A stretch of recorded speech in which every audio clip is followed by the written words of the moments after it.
Pronto.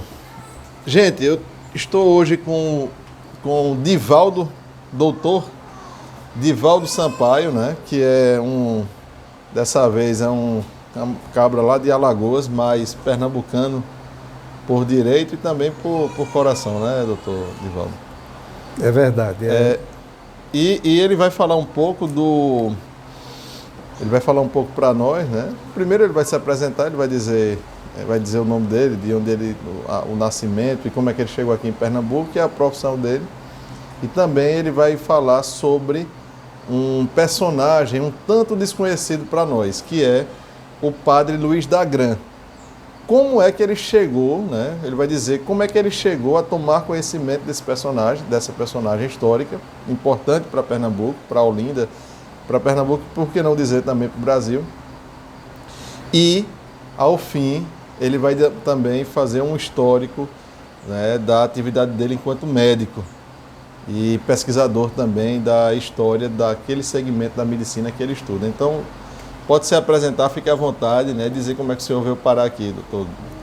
Antônio, eu vim estudar medicina aqui em Pernambuco, né?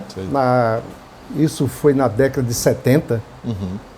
E fiz o curso de medicina na Faculdade de Ciências Médicas, terminei em 1976 e logo em seguida eu fiz a residência médica e continuei trabalhando aqui em Pernambuco, porque o EMOP foi inaugurado em 1977.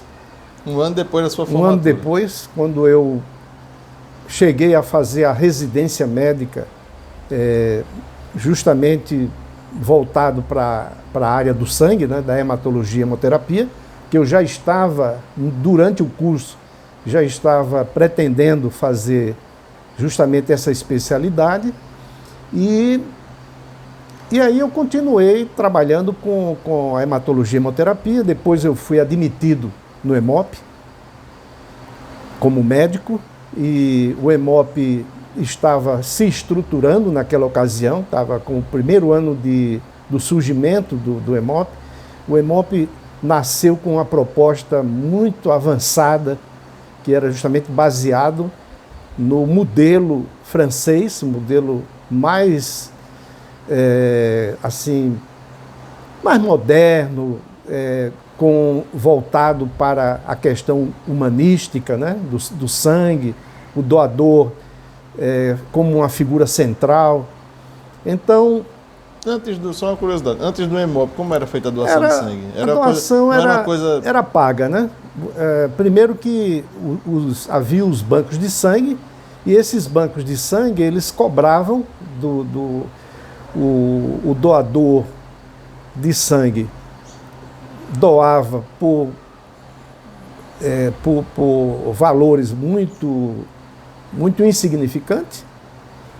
Geralmente eram pessoas muito simples, muito pobres, moradores de rua, mendigos, né? E os bancos de sangue processavam esse sangue e transfundia nos hospitais existentes na época. E geralmente era pago. As pessoas, os hospitais, eles pagavam por essa transfusão de sangue. Então, virou um negócio para o banco de sangue, né? O EMOP trouxe uma outra visão, que era justamente o sangue para ser utilizado de forma, digamos assim, gratuita, não remunerável. O doador teria que ser espontâneo, altruísta. Sim. Isso tudo veio com uma nova concepção. Certo. E também um fato importante com a vinda do EMOP foi a hemoterapia passou a ser seletiva, porque o EMOP introduziu técnicas modernas de fracionamento do sangue, que antes não havia isso, né? A gente usava o frasco de vidro, e o EMOP passou a usar bolsas plásticas. E essas bolsas, era uma tecnologia muito boa, porque o sangue, quando era coletado nestas bolsas, ele não tinha muito atrito como tinha com o vidro. Uhum. Então a conservação, a preservação do sangue era maior, era mais interessante. E teve vários outros aspectos importantes com a chegada do Hemop, né? Uhum. Mas e logo então o senhor se formou e logo então, um ano seguinte, começou... Eu comecei a fazer a minha residência médica, me especializando na área do sangue, e um dos campos de treinamento foi o Hemop. Depois o Hemop absorveu alguns médicos, e entre eles eu fui contemplado e comecei a trabalhar no Hemop como médico já, né? Ah, certo. E aí aconteceu um fato interessante, que foi o Hemop tinha naquela ocasião o interesse de criar um serviço lá dentro, um laboratório de citogenética hematológica. Citogenética hematológica era uma área do conhecimento do sangue, uma área nova, e para que a gente pudesse colocar em funcionamento esse laboratório, era necessário que alguém pudesse se especializar nisso. E o diretor-presidente, que era o Dr. Luiz Gonzaga dos Santos, ele achou interessante e que algum dos médicos novos que estavam chegando pudesse se interessar por essa área. Eu me candidatei a fazer esse treinamento e fui fazer o mestrado nessa área de genética no Rio Grande do Sul. E quando eu voltei, eu participava já, naquela ocasião, da Sociedade Brasileira de Genética. E eu era o presidente da Regional Nordeste, que ficava a sede aqui em Pernambuco, da Sociedade Brasileira de Genética. E nós resolvemos fazer um congresso regional. Esse congresso foi em 1987, foi em abril de 1987. E nós estávamos para escolher o local onde faríamos esse congresso. E nós ficamos sabendo, eu fiquei sabendo que lá em Olinda, no seminário de Olinda, no seminário maior de Olinda, havia Nossa Senhora da Graça. Nossa Senhora da Graça seria o local interessante para se fazer o congresso, porque eles estavam abertos a receber eventos científicos dessa natureza, eventos de todas as áreas. E então eu fui até o seminário falar com o responsável, propondo que se nós poderíamos fazer o congresso lá dentro. Lembra quem era na época? Não me lembro assim exatamente o nome, mas eu me lembro que era um frei jesuíta, na época, que acolheu a ideia com muita satisfação, porque genética para ele era assim, algo interessante, inclusive, porque tinha a ver com os estudos que ele certamente fez na teologia, nos estudos religiosos. Mas o interessante é que lá nós podíamos nos hospedar, inclusive, durante esse evento. E nós fizemos o evento no seminário, e isso foi assim uma novidade para as pessoas de fora que vieram participar do evento. Veio gente do Brasil inteiro, foi? Veio. O congresso era um congresso regional Nordeste, mas nós convidamos professores para fazer palestras de todo o Brasil. Vieram de São Paulo, vieram os grandes nomes da genética na época, né? Eles vieram e gostaram muito. Foi um congresso assim que ficou na história, né, da genética. Mas o que chamou muita atenção é o fato de que o seminário era realmente uma instituição muito interessante do ponto de vista da sua arquitetura, Sim. Do que existia lá dentro, né? E eles ficaram curiosos de saber, e eu também compartilhei dessa curiosidade, de sabermos mais sobre o seminário.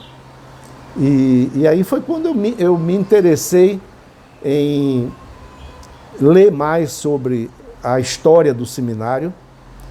E eu fiquei sabendo que o seminário, ele tinha, inicialmente, foi construída a capela de Nossa Senhora da Graça, que foi uma decisão, inclusive, do capitão Donatário daqui de Pernambuco, na época. Isso foi em 1535, se eu não me engano. E foi justamente Duarte Coelho que mandou construir a capela naquela época. E a capela foi incorporada depois pelos jesuítas para a criação do colégio de Olinda, Colégio Real de Olinda. Era assim o nome que foi dado. E o fato que me chamou muita atenção é que o personagem principal que desencadeou a criação do Colégio de Olinda foi o padre Luiz d'Agran. E o padre Luiz d'Agran era um padre português, que tem uma história muito interessante, embora ele não tenha o destaque na historiografia tão grande quanto teve os seus contemporâneos, como foi o caso do jesuíta padre José de Anchieta, o padre Manuel da Nóbrega, não é? Mas a história do padre Luiz d'Agran é interessante porque ele entrou, inclusive este ano de 2023, nós estamos completando os 500 anos do nascimento do padre Luiz d'Agran, porque ele nasceu em 1523, em Portugal, em Lisboa, e ele foi como noviço estudar em Coimbra. E lá em Coimbra ele chegou a dirigir, a ser o reitor do colégio dos jesuítas, da Companhia de Jesus, né, de Coimbra.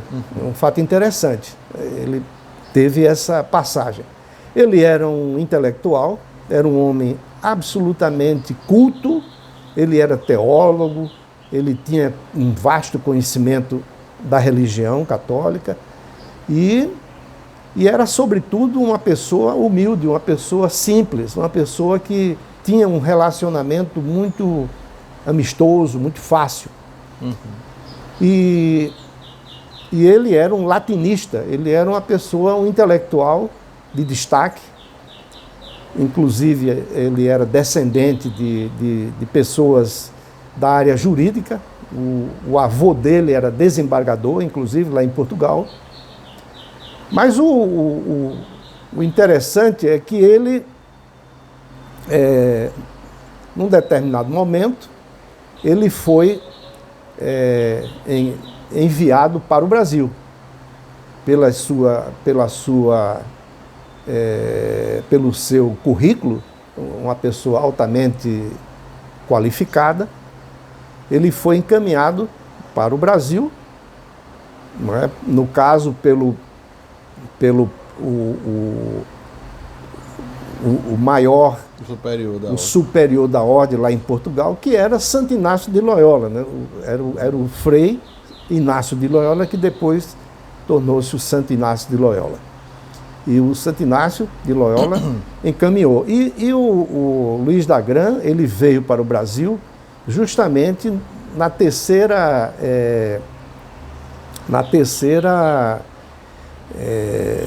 leva de pessoas. 260 pessoas vieram em 3 embarcações, né, que vieram para o Brasil, e ele veio junto com o padre Anchieta, inclusive, na época.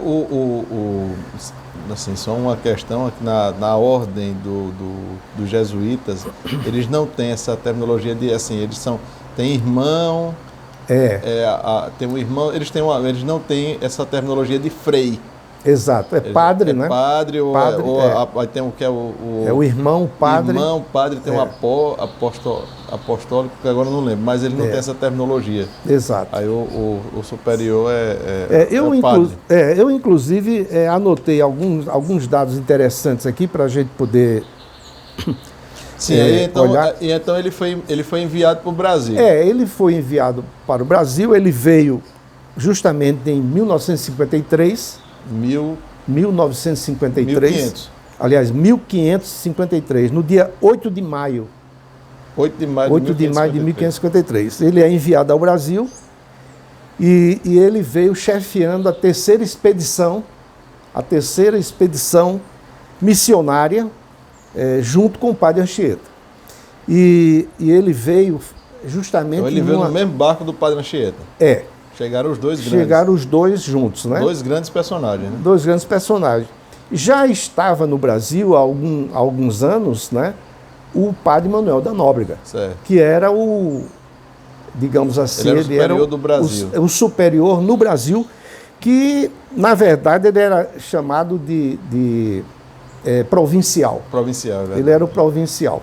Porque o superior geral da Companhia de Jesus em Portugal era o Frei Inácio de Loyola, o padre Inácio de Loyola, né?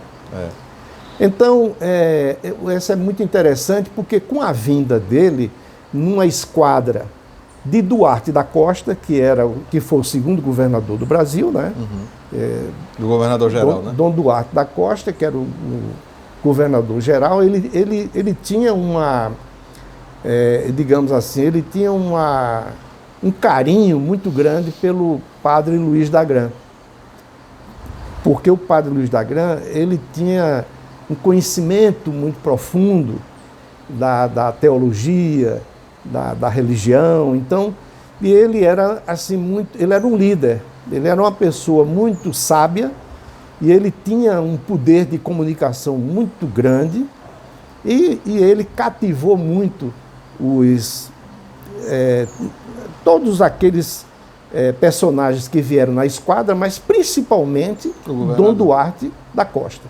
Dom Duarte da Costa. Tanto que há um fato interessante que é narrado,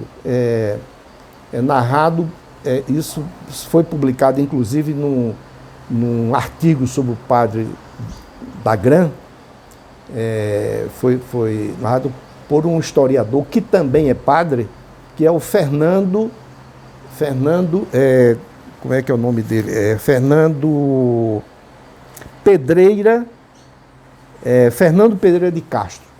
Fernando Pedreira de Castro é um historiador, foi um historiador, né? Que relatou, a partir de pesquisa que ele fez das cartas que eram enviadas do Brasil para Portugal, escritas pelos padres jesuítas para o Inácio de Loyola, né? Sobre o que se passava aqui no Brasil.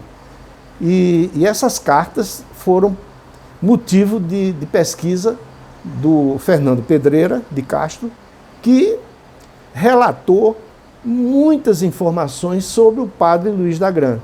Aí lá essas cartas, então, é uma das fontes históricas. Isso, justamente. São as fontes de pesquisa histórica, né? Documentais, onde E eu li esse artigo do Fernando Pedreira de Castro, eu li, achei maravilhoso. Foi publicado, inclusive, pela Universidade de São Paulo, pela USP. A USP publicou esse artigo dele, republicou, né? Mas eu estava dizendo que é um fato curioso que ele relata a respeito do padre Luís d'Agrand, é que quando o padre Luís d'Agrand chegou ao Brasil, inicialmente ele ficou localizado em Piratininga, em Santos, né? Naquela região do sul. E o trabalho que ele fazia era tão intenso, e ele andava léguas, quilômetros, né? Numa época que não tinha esquina. Na época que não tinha, quer dizer... Tinha uma onça, né? Como diz. Pois é. E ele ficou, num determinado momento, que os sapatos que ele trouxe, um sapato que ele trouxe de Portugal, ele usou tanto que o sapato se estragou e ele começou a andar descalço. E Dom Duarte da Costa percebeu isso e o Fernando Pedreira relata, inclusive, um fato interessante, porque Dom Duarte mandou providenciar um sapato para o padre Luiz da Gran, mas tinha que ser um sapato que pudesse resistir às andanças do padre Luiz da Gran. Então isso foi assim muito interessante, porque você vê uma pessoa do gabarito, né, uma pessoa da importância, ciência, né, de um padre como ele, não tinha a indumentária e os sapatos básicos para fazer o seu trabalho de missionário, né? Então isso foi muito importante. Mas o Luiz da Gran, assim que chegou ao Brasil, ele por ordem de Portugal, ele tornou-se o vice-provincial do Brasil. Ele foi o vice-provincial de Padre Manuel da Nóbrega. Uhum. E durante muitos anos, ainda, o Padre Manuel da Nóbrega ficou nessa função, até que, num determinado momento, o Padre Luiz da Nóbrega, o Padre Manuel da Nóbrega, não teve mais condições de saúde para continuar. Ele passou 10 anos nessa função de provincial, viajando aqui no Brasil e tudo mais. E o Padre Luiz da Gran foi surpreendido com uma ordem que veio de Portugal para que ele assumisse como o segundo provincial da ordem dos jesuítas aqui no Brasil. E ele ficou muito surpreso, ele não queria, porque isso demandava muita atividade, que ele achava que não possuía esse tino, né, comparável ao Padre Manuel da Nóbrega, porque o Padre Manuel da Nóbrega, ele era uma pessoa que tinha todas as condições de liderança, de tratar dos assuntos com os superiores de uma forma muito adequada. E o Luiz da Gran, ele tinha um perfil um pouco diferente do Padre Manuel da Nóbrega, porque ele era um intelectual, ele era mais voltado para as coisas da religião, ele gostava mesmo, era de lidar com os índios, com a escravatura, com os portugueses que já estavam morando aqui no Brasil. E a ideia digamos assim, a ideia que ele mantinha com muito fervor era a da catequese. Ele queria que as pessoas fossem batizadas, ele queria fazer os matrimônios, então ele preparava as pessoas para isso, né? E ele tinha um carinho muito grande com os índios, ele chamava brasíndios, né? Então isso era uma outra, digamos, uma outra característica do Padre Luiz da Gran. E ele assumiu essa função finalmente, mas ele foi para a Bahia. Ele deixou Piratininga e foi para São Vicente, que ele era mais naquele local que a sede do provincialato, né? Uhum. E ele foi justamente para a Bahia, para Salvador. Que era a capital. E lá em Salvador ele fez um trabalho extraordinário. Assim, existem relatos sobre o trabalho dele que são assim impecáveis, que são maravilhosos da gente ler, da gente ver como que os padres que relatavam isso nas cartas, inclusive um dos grandes relatadores, a gente pode dizer assim, era o padre Anchieta. O padre Anchieta escrevia muita carta, ele escrevia a cada trimestre, ele escrevia uma carta relatando o que estava acontecendo para o Inácio de Loyola, né? Lá em Portugal. Então, em 1558 foi quando surgiu a oportunidade do padre Luís da Grã via Pernambuco. Porque naquela ocasião, Portugal tinha mandado ao Brasil para visitar Pernambuco um padre jesuíta que vinha com essa missão. Mas só que, de última hora, esse padre não pôde, essa visita desse padre não pôde acontecer. Uhum. E Portugal mandou que o Luís da Grã fosse a Pernambuco para fazer essa visita. Qual era o objetivo? Era recuperar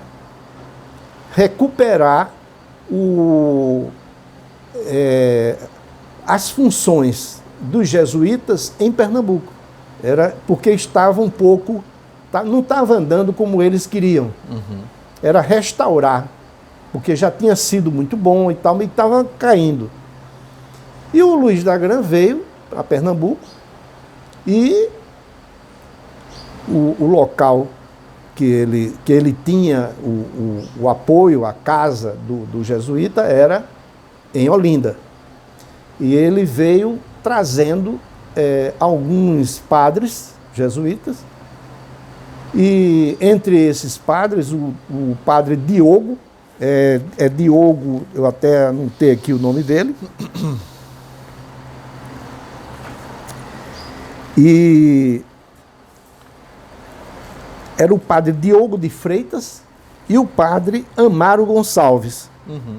Então ele trouxe, entre outros participantes dessa visita, esses dois padres. Então, aqui chegando, padre Luís da Grã, começou a ouvir as autoridades, né?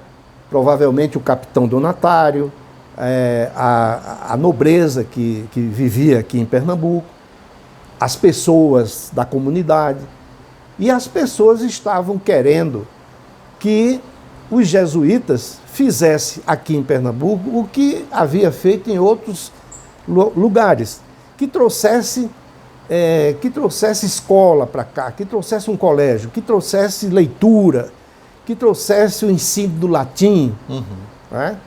E tudo mais. Então, o padre Luís da Grã, imediatamente, nessa visita, determinou a construção do Colégio de Olinda. O projeto e a construção, e determinou também que o Diogo, esse padre Diogo de Freitas, fosse o responsável. Uma espécie de diretor. Uma espécie de diretor. É o primeiro colégio de Olinda que tem notícia, não? Eu acredito que pelo menos da ordem dos jesuítas, sim, né? Porque antigamente tinha os professores particulares, né? Eles davam aulas. Mas aí o ano que eles estabelecem essa escola? 1568. 1568. Que foi justamente 2 anos, antes do encerramento do provincialato de Luís da Grã aqui no Brasil. Luís da Grã concluiu o provincialato dele, ele passou 11 anos como provincial da Ordem de Jesus aqui no Brasil, então, substituindo... De vice ele ficou provincial, ele ficou superior no Brasil. Ele ficou superior quando o Manuel da Nóbrega se afastou. E ele foi para a Bahia, é isso que eu estava lhe dizendo. Ele veio para a Bahia, ficou mais próximo. De Bahia veio para Pernambuco. E aí, em 1568, foi que teve essa visita dele aqui. Pernambuco. Por uma questão de que o padre que estava definido para vir não pôde vir. E ele veio. Então, ele determinou tudo isso. E aí, Pernambuco, Olinda, começou a ter aula de latim pelo padre Diogo de Freitas. Pela cartilha do padre. Era. Começou a ter aula de latim, começou a ter aula de religião, matemática. Então ele começou a disseminar. E isso Estudos causou naturais. um impacto muito positivo nas autoridades, nas pessoas, porque eles gostaram demais disso, porque era isso que eles queriam. Sim. E eles ficaram na expectativa da criação do colégio de Olinda. E diz que o Colégio Jesuíta de Olinda tem um narrador, né, que é o valeroso Lucideno, do livro lá do Frei Manuel Calado, que era uma pérola de bonito. É interessante. Chamava a atenção a beleza do colégio. Foi destruído pelos holandeses. Os holandeses que são Muito obrigado. Os holandeses que são tão ovacionados Sim. em Pernambuco destruíram É verdade. o colégio sem... Muito obrigado. Destruíram, né, gratuitamente. Aí há os interesses políticos e tal, né? Antônio, você... Afasta um pouco aí. Tá ótimo, tá muito bom.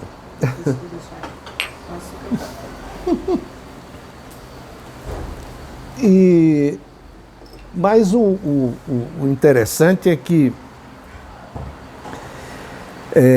até 1584, esse é um dado de 568 a 8. Quando o padre Luiz d'Agrã termina o mandato dele de provincial, que é considerado assim é chamado de o magnânimo provincialato de Luiz d'Agrã, aqui no Brasil.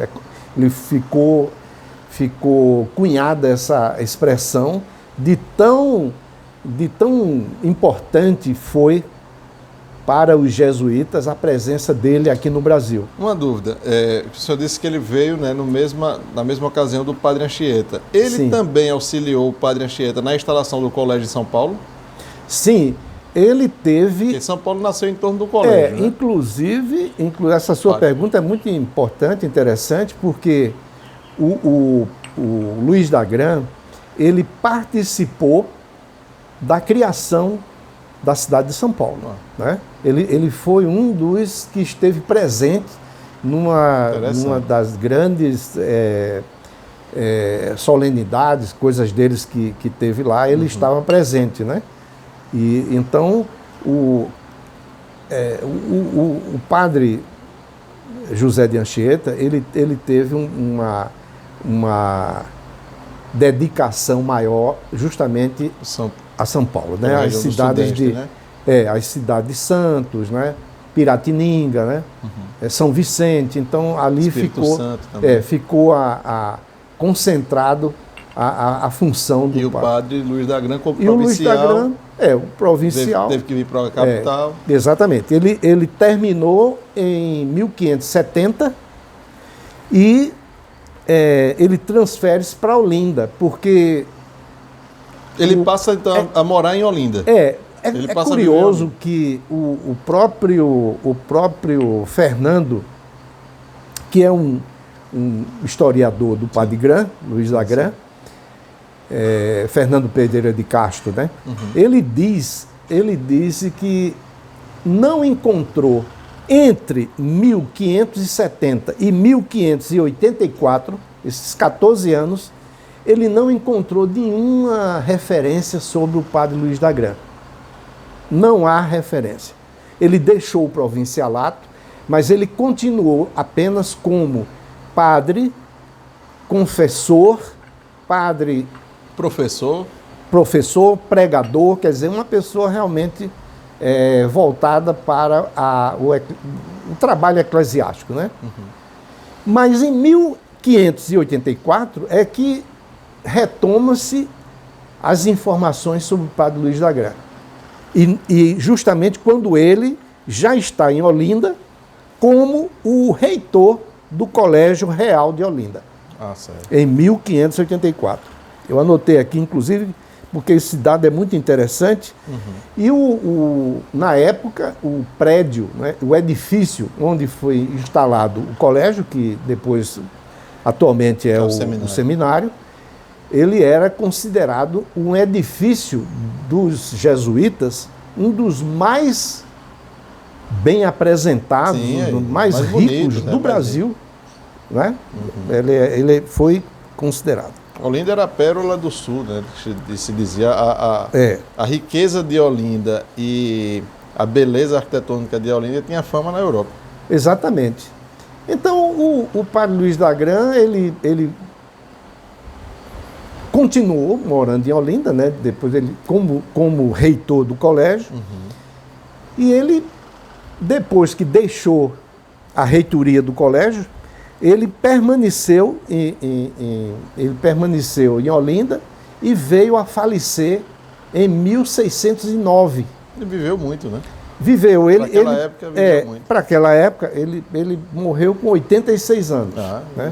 86 anos de idade, né? Ele faleceu no dia 16 de novembro de 1609.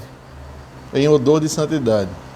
Exatamente. Então, 66 anos de vida jesuítica. Poxa vida, uma verdadeira vida mesmo. 56 anos de trabalho apostólico no Brasil. E esse amor dele pelo Brasil foi uma coisa reconhecida, né? Em todos os recantos que se trataram dos... Ele era inclusive comentado pelos padres jesuítas de Portugal. Como ele se identificou com os índios, ele era um defensor dos índios, ele era uma pessoa que tinha uma verdadeira adoração, né, pelos índios. Mas ele foi um batalhador, ele conseguiu os recursos para o colégio de Olinda, né? Ele batalhou para que fosse construído esse colégio e tudo mais. E uma referência ao padre Luiz d'Agrand, que eu achei muito interessante, linda, né? É a de padre Cristóvão de Gouveia. Esse padre Cristóvão de Gouveia, ele era um visitador da Companhia de Jesus. Certo. Ele era uma espécie de padre que fiscalizava, que ia ver como era que estavam as coisas e tal. E ele fez um relato sobre o padre d'Agrand que eu vou ler aqui porque é interessante. Pode ler. Na íntegra, né? Pode ir falando aí. Ele diz o seguinte, ó.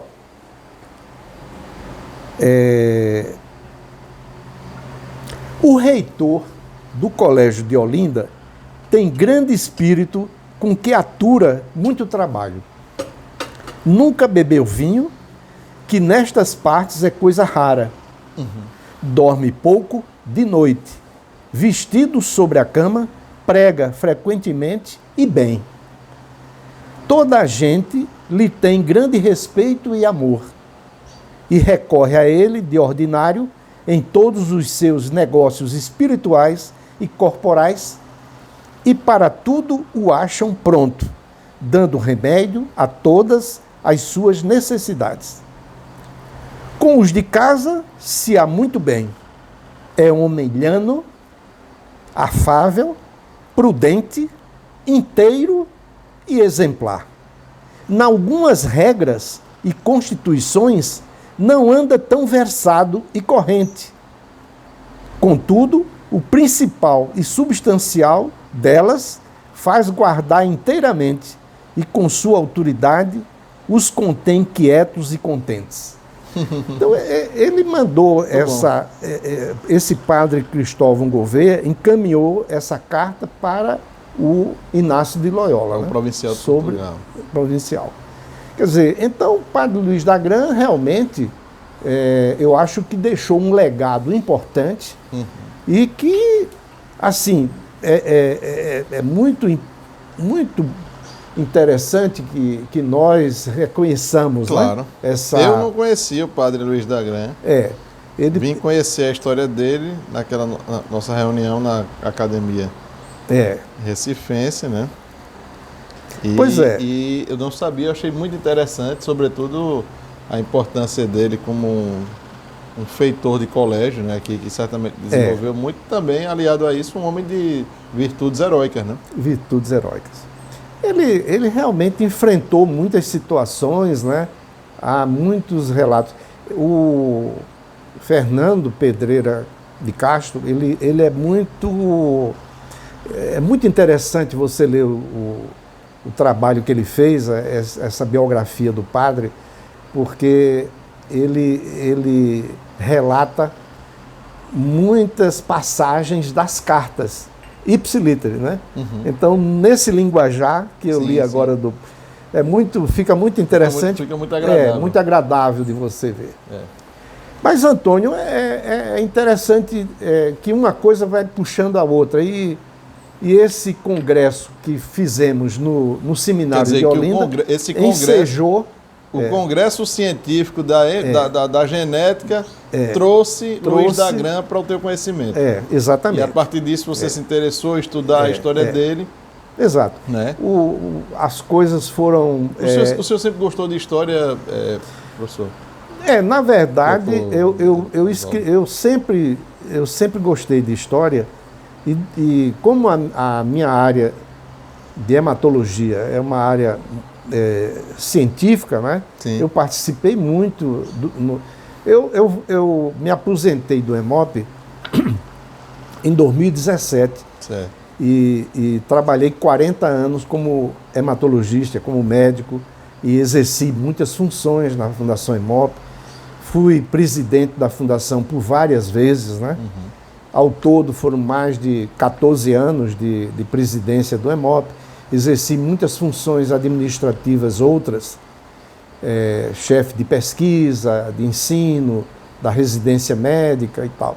E a gente vai, com essas funções, a gente vai também se interessando pela história, né? Uhum. Eu agora estou aposentado e estou com mais tempo para escrever, né? Escrever e estudar também. É porque é o seguinte, gente, eu estou com esse livro aqui, né, esse livro Técnico em Hemoterapia, livro-texto. Esse livro foi publicado pelo Ministério da Saúde em 2013. Né?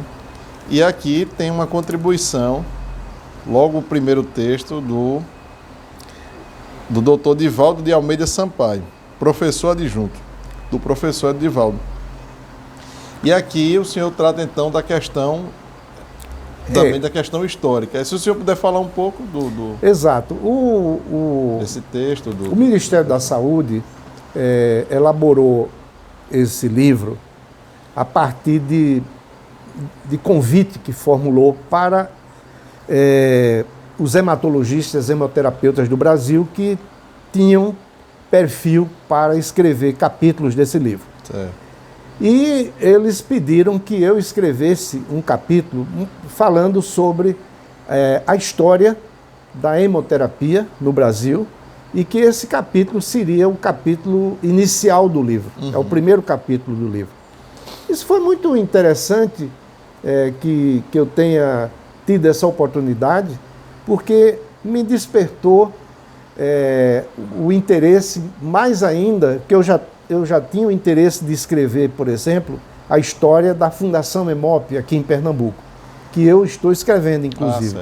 É um livro que eu comecei, mas surgiram outros trabalhos literários e eu interrompi um pouco. Mas eu estou, inclusive, voltando agora a escrever esse livro da história, porque a história do Hemop ela faz parte da história da hemoterapia brasileira. Uhum.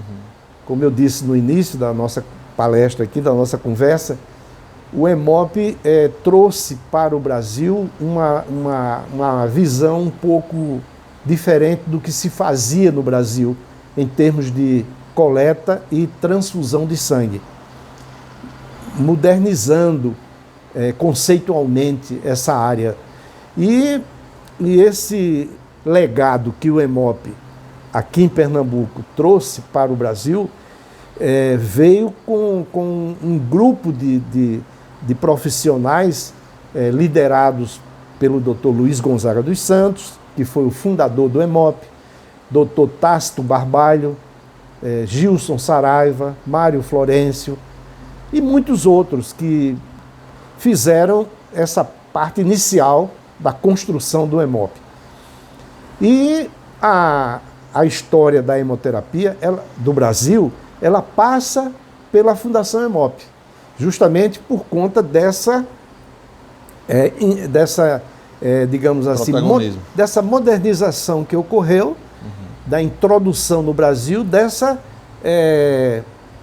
hemoterapia que já se praticava na Europa e mais precisamente na França, né, onde esses precursores do Hemop fizeram os seus mestrados, os seus treinamentos. O senhor também estudou lá na França? Eu fiz também.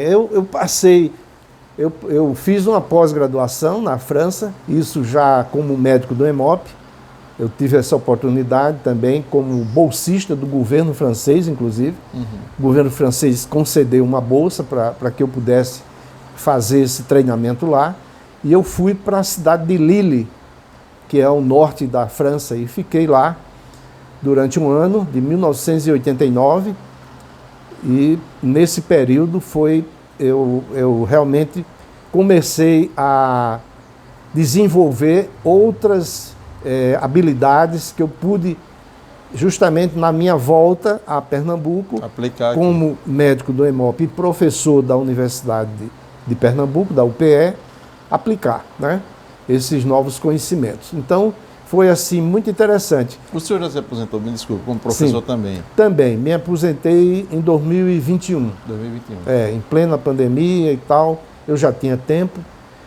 E agora, com essas duas aposentadorias, eu estou me dedicando mais a escrever. Eu escrevi alguns capítulos de livro de colegas que me pediram recentemente, mas de outros estados, de São Paulo, do Rio Grande do Sul. Mas eu estou focado agora nesse livro sobre a história do Hemop. E o Recife, né, Nordeste, na questão aqui hemoterapêutica, é avançado? Nós temos... Sem dúvida. Tem destaque nacional? Tem destaque nacional, inclusive porque o Luiz Gonzaga dos Santos, que foi o nosso fundador do Hemop, né? Ele foi convidado pelo Ministério, pelo Ministro da Saúde, o Valdir Arcoverde, isso na década de 80, para coordenar o que chamou-se de Programa ProSangue, Programa Nacional do Sangue e Hemoderivados. Então, esse fato foi muito importante porque o ministro da Saúde ele entendeu que essa experiência do Hemop deveria ser estendida ao restante do Brasil. Sim. Esse modelo que o Hemop criou na década de 70, na década de 80, ela foi direcionada para todos os estados brasileiros e o doutor Luiz Gonzaga dos Santos foi o coordenador desse programa. Ele implantou um hemocentro coordenador em cada capital brasileira e os profissionais desses estados vinham a Pernambuco para o Hemop para aprender aqui a nova estrutura, a nova concepção, esse novo modelo. E isso foi, assim, para Pernambuco, um fato inusitado, assim, nessa área, importantíssimo, porque saiu como uma liderança, né, nacional. E hoje ainda é. Hoje ainda é. O Hemop está bem ainda hoje. Ainda está, inclusive por conta de que o Hemop foi um dos hemocentros brasileiros que iniciou a produção de hemoderivados do sangue. Então, aqui no Hemop, ainda na década de 70, nós começamos a produzir albumina humana, por exemplo, né? Albumina liofilizada. E essa experiência do Hemop, com uma planta semi-industrial, suscitou no governo brasileiro a ideia de que o Brasil tivesse uma planta de produção de hemoderivados também. Porque planta de produção de hemoderivados existem poucas no mundo. 3 ou 4 plantas, né? Estados Unidos, na França, na Alemanha e no Japão. Então, o Brasil está, no momento, com a Hemobras aqui em Goiânia. Já foi instalada? Essa Hemobras a Hemobras, ela já funciona efetivamente? A Hemobras é um projeto muito ambicioso, é um projeto gigantesco, são 23 edifícios que foram construídos nessa área da fábrica. É uma fábrica com 23 prédios. Lá em Goiânia? Lá em Goiânia. Funcionando. E esses prédios, porque a ideia, assim, resumidamente, é o seguinte: o Brasil, para ter essa fábrica, precisa de absorver tecnologia para essa produção. Certo. Então, foi feita uma seleção através de licitação para saber qual tecnologia internacional nós iríamos adotar aqui no Brasil.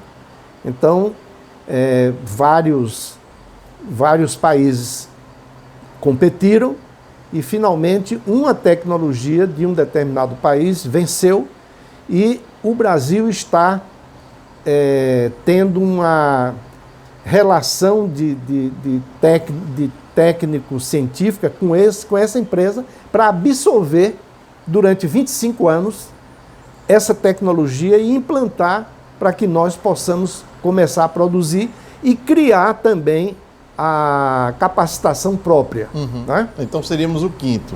Nós seríamos mais ou menos provavelmente o quinto. Eu não sei se hoje já teria novas fábricas, né? Mas eu acredito que não tem muitas, porque é um trabalho assim. Muito caro, Muito caro. O Brasil, como o Brasil é continental, e o Brasil tem uma população de hemofílicos, por exemplo, que é maior do que a população de muitos países europeus. Então, o Brasil, para poder atender a população só de hemofílicos, né? Hemofílicos A, por exemplo, com o fator 8. O Brasil gasta bilhões de dólares para comprar esses produtos no exterior para atender. E aí, com através a fábrica do SUS. aqui... A fábrica aqui já teria... Estabilização. Já iria, digamos assim, diminuir talvez para metade ou custo, mais ainda, esse custo. Né? Uhum.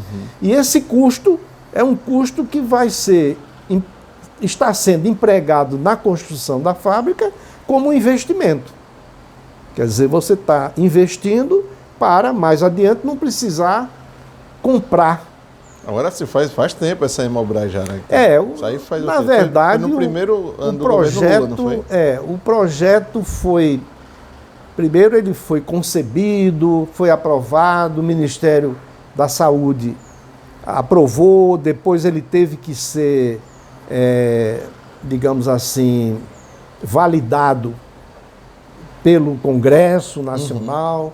Então é muito complexo, o projeto é complexo realmente. Uhum. Então ele já tem bastante coisa, porque, Antônio, existem duas tecnologias que vão ser trabalhadas na Hemobras. Certo. Uma tecnologia a partir do fracionamento do plasma humano, e uma nova tecnologia que há alguns anos atrás está sendo muito utilizada no mundo, que é a produção de hemocomponentes a partir da biotecnologia.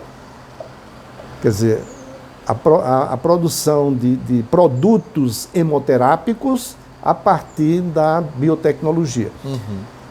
Qual é a diferença? A diferença é que quando você trabalha o plasma humano, você tem certos limites em relação à produção de determinados hemoterápicos. Porque o sangue, o plasma, ele precisa estar isento de qualquer contaminação viral, de HIV, de sífilis, dessas doenças que são transmissíveis pelo sangue.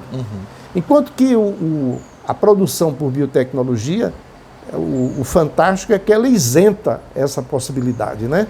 Porque você começa a produzir sem precisar de usar o plasma humano. Né? Mas essas tecnologias, elas não são excludentes. Certo. Você precisa manter o fracionamento do plasma, porque alguns produtos você não tem como ainda produzir por biotecnologia. Certo. Não se sabe ainda como poderia ser produzido, e se sabe a produção pelo plasma. Né? Mas uma empresa como a Hemobras é de uma segurança extraordinária. Né? Eu não sei se você conhece, mas se você não conhece, era interessante você fazer uma visita. Ah, não conheço não. É muito Nunca interessante. fui lá, não. É um patrimônio. Nem sabia que eram 23 É um patrimônio nacional, mas que está em Pernambuco e que é um motivo assim de muito orgulho para o Me diga uma para o coisa, estado de Pernambuco. E aqui o senhor está falando aqui, ó, nessa época o sangue ainda não era armazenado, porque não se conhecia os anticoagulantes, né? Do século XIX. Sim. Bom, a história da hemoterapia é muito interessante porque quando começou-se a utilizar o sangue, tinha que utilizar inicialmente o sangue de braço a braço, o braço do doador Puxava para o de um, braço puxava do do paciente, né? Do receptor, porque não tinha o anticoagulante. Então foram surgindo novas descobertas e esse setor do sangue ele foi se modernizando porque essas descobertas trouxeram novidades importantes e o sangue foi sendo cada vez mais seguro. As técnicas, por exemplo, de testagem do sangue foi outro avanço importantíssimo, né? Porque antigamente havia muita contaminação pela transfusão de sangue, porque não se tinha o conhecimento que se tem hoje em relação aos testes. Por exemplo, doença de Chagas, que é uma doença muito típica do Brasil, né? Tropical, né? Aqui do Brasil, e principalmente em Minas Gerais. Tinha uma época, isso há muitos e muitos anos atrás, que a transmissão da doença de Chagas pela transfusão era mais volumosa, era maior do que pelo vetor natural. Entendi. Entendeu? Então, mas isso já foi superado, porque hoje você tem uma tecnologia... Mas os exames, tudo mais, né? Exames prévios. Agora, Antônio, se você me permite, eu gostaria de falar um pouco sobre o livro que eu editei o ano passado. Claro. Que é esse livro, eu até... É esse aqui? É esse aí. E esse livro... Já me deu de presente, já, né? Médicos de 76. Esse livro é um livro de memórias, porque, como eu estava dizendo a você, eu me interesso muito hoje pela área memorialística, né? Certo.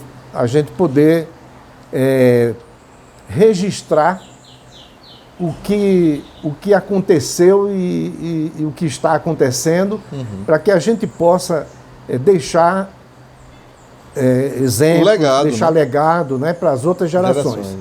Esse livro eu publiquei o ano passado em comemoração aos 45 anos de formatura da minha turma de médicos. Certo. Né? Então, é um livro que eu trouxe um pouco da história da Faculdade de Ciências Médicas de Pernambuco, justamente daquele período... Faculdade de Ciências Médicas é ligada a quem? A Federal? A UPE. A UPE. A Universidade de Pernambuco. Um capítulo é sobre a história da faculdade, um outro capítulo são os fatos curiosos e da época de estudante, que os colegas relataram, fatos curiosos interessantes, né? Algumas Pitorescos. algumas coisas pitorescas, engraçadas, né? Tem um outro capítulo que são os professores. E aí... O senhor teve bons professores? Olha, é justamente o que eu ia dizer. Nós tivemos isso, rapaz, na década de 70. Eu fiz... A minha faculdade foi de 71 a 76, há 45 anos atrás. E os professores, naquela época, eles nos brindaram com aulas fantásticas, né? Conhecimento, assim, que hoje é que nós percebemos como eles tinham conhecimento do que estavam falando, de medicina, de todas as áreas, né? Eram pessoas que tinham um nível cultural que ia além da medicina? Ia além da medicina. Eram pessoas eu percebo hoje que está muito técnico, né? Assim, exato. Não é comum eu falar com um médico como o senhor que sabe de história, sabe de outros assuntos. O médico, geralmente, essa nova geração só sabe de medicina e olha lá, né? Bom, assim, é uma coisa mais técnica. Eu acredito que eu concordo, assim, de certa forma com você, porque ampliou-se também muito o número de faculdades, de médicos, né? Houve, assim, um aumento na minha área também, substantivo, né? No direito, antigamente, uma pessoa da área jurídica, um advogado, juiz, seja lá o que for, era uma pessoa que sabia um bocado de coisa. Hoje só sabe mesmo aquela questão do direito positivo e vai lá uma outra coisa. E série do Netflix. Realmente teve uma tendência a seguir muito o modelo americano, que era justamente o modelo da superespecialização. Tecnicismo, né? Tecnicismo. Então, muitas máquinas novas para você poder empregar em todos os campos das especialidades, né? Então, antigamente, quer dizer, na nossa época e antes da nossa época, o olho clínico do médico era muito importante. O olho clínico era a experiência do médico. Ele conversava com o doente e cada doente era um doente específico. Então, não havia a padronização dos doentes, né? Hoje a gente já vê que o médico não tem muito tempo mais para conversar com o doente, né? Ele precisa de exame, pede isso, pede aquilo. Exame. Então, isso, se por um lado nós avançamos na medicina muito, porque toda a tecnologia ajuda muito, claro, sim. Mas a gente não pode perder a noção de que os exames de laboratório, os exames de imagem, são exames complementares ao raciocínio médico, né? Então, nesse aspecto, esses professores nossos, eles eram brilhantes. E qual um que o senhor tem como destaque? Assim, olha, eu tenho vários dos professores como destaque. Tivemos, por exemplo, o diretor da nossa faculdade na época era o Dr. Luiz Tavares da Silva, né?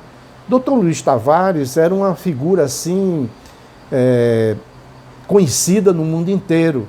Ele era professor emérito das universidades britânicas, né? Poxa. O professor Figueira, por exemplo, Antônio Figueira e Fernando Figueira, né? Eram dois baluartes assim da medicina, pessoas muito empreendedoras na área Antônio Figueira, por exemplo, foi quem criou o CREMEP, o Conselho Regional de Medicina. Ele é o número 1 do CREMEP. Quer dizer, ele era nosso professor, foi diretor na nossa época, né? Tem o professor Orlando Paraim, por exemplo, que era também um intelectual extraordinário, né? Tinha também Leduar de Assis Rocha, que o professor Leduar de Assis Rocha, inclusive, escreveu um livro, que é o único livro sobre a história da Faculdade de Ciências Médicas de Pernambuco, que ainda era a Fundação de Ensino Superior de Pernambuco, ainda não era a Universidade de Pernambuco, né? O professor Leduar foi nosso professor também. Nós tivemos professores que ainda hoje que eles eram muito jovens na época, estão hoje atuando, mas que ainda estão atuando, atuando talvez não mais como médicos, mas dão aulas ainda, acompanham. Por exemplo, professor Ney Cavalcante, na endocrinologia, né? Professor Gilson Edmar Gonçalves, na neurologia, né? Foi seu professor? Foi nosso professor. Professor João Regis, na pediatria, na área de isolamento infantil, doenças tropicais, na infância, né? O professor Fernando Azevedo, que também nos deu aula, muito boas aulas na época, e ainda hoje ele ainda está entre nós. Temos professores como o professor que escreveu o prefácio desse meu livro aqui, é um professor, é uma figura extraordinária, que inclusive foi reitor, foi reitor da Universidade de Pernambuco, é atualmente professor emérito, né, que é o professor José Guido Corrêa de Araújo, que é cirurgião, foi nosso professor de cirurgia abdominal. Né. Então, quer dizer, eram professores de destaque.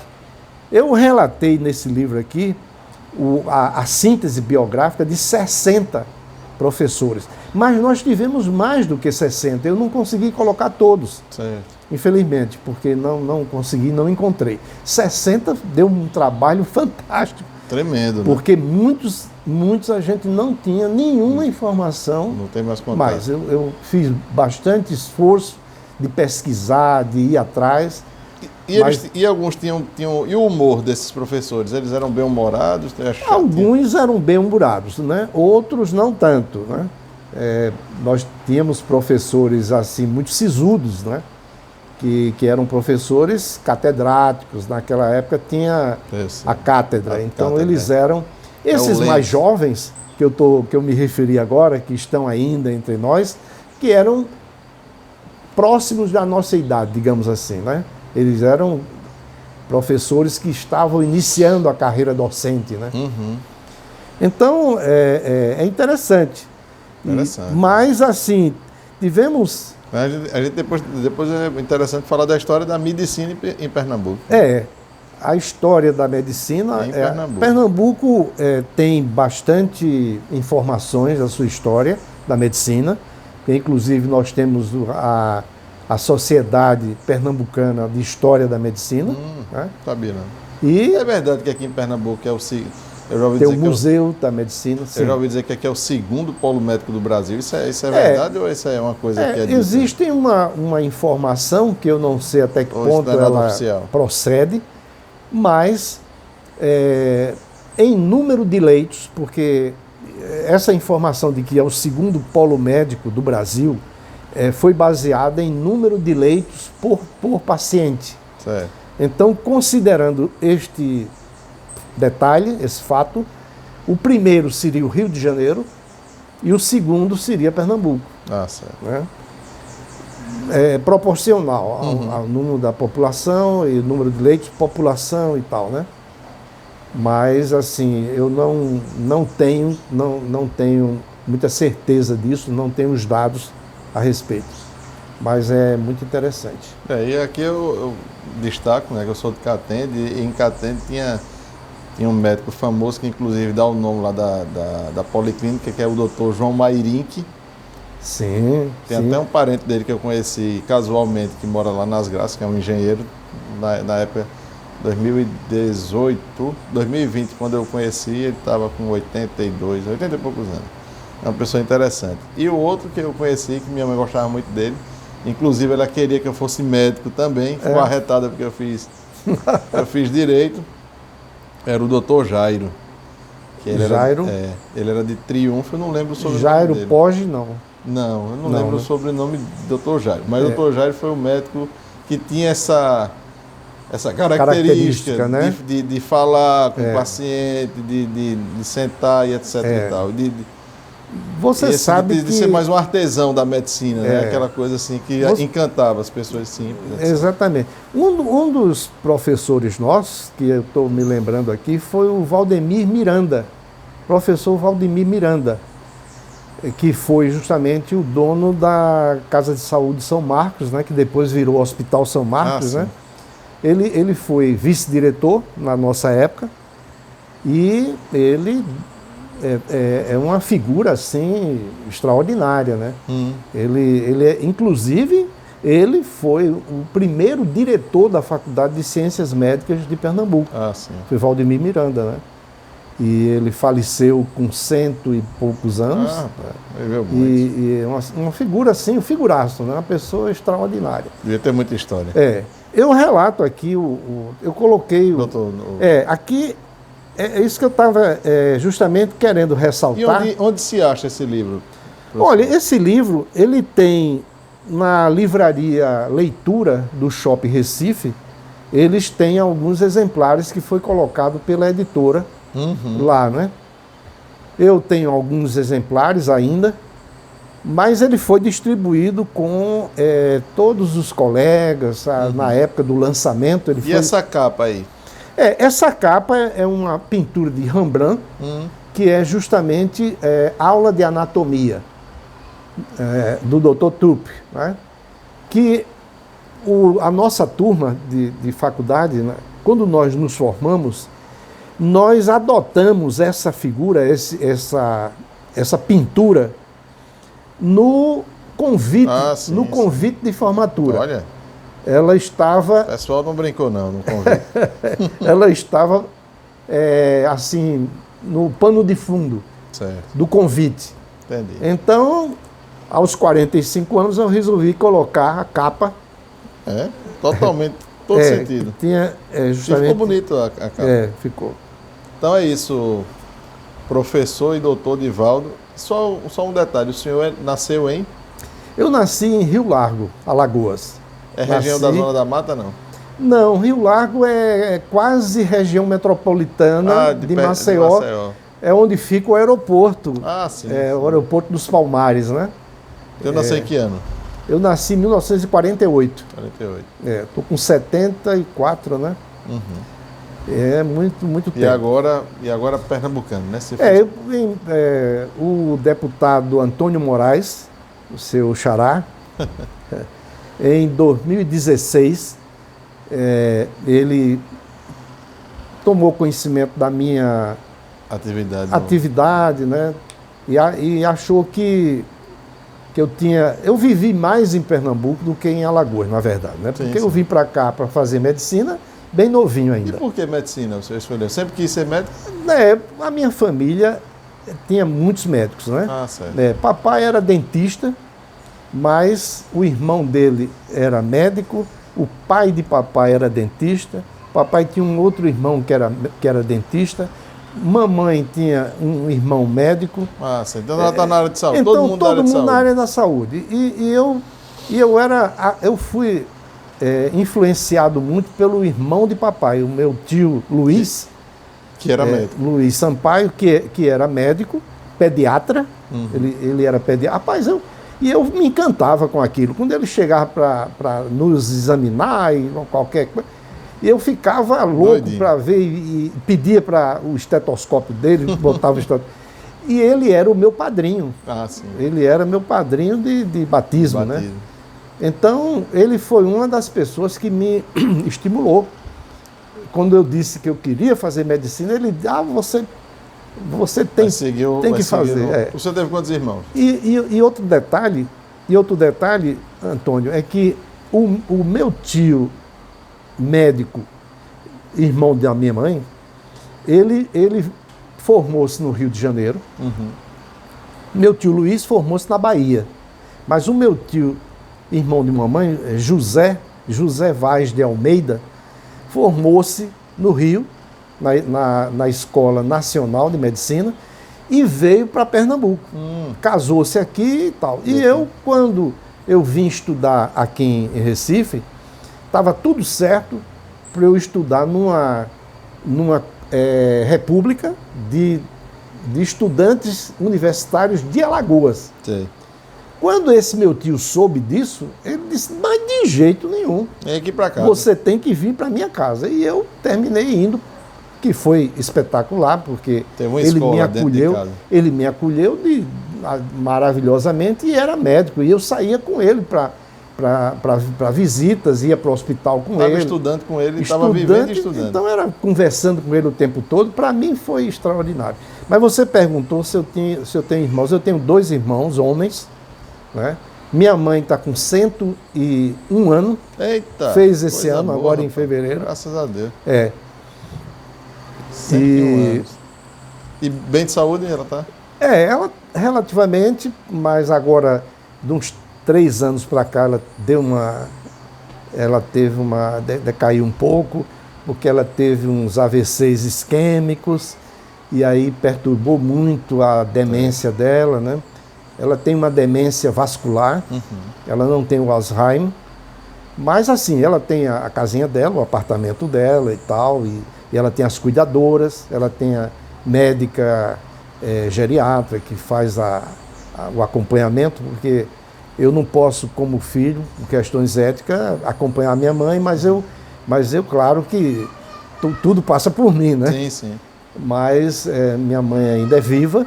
Graças a Deus. E meu pai era dentista da Cruz Vermelha brasileira, né?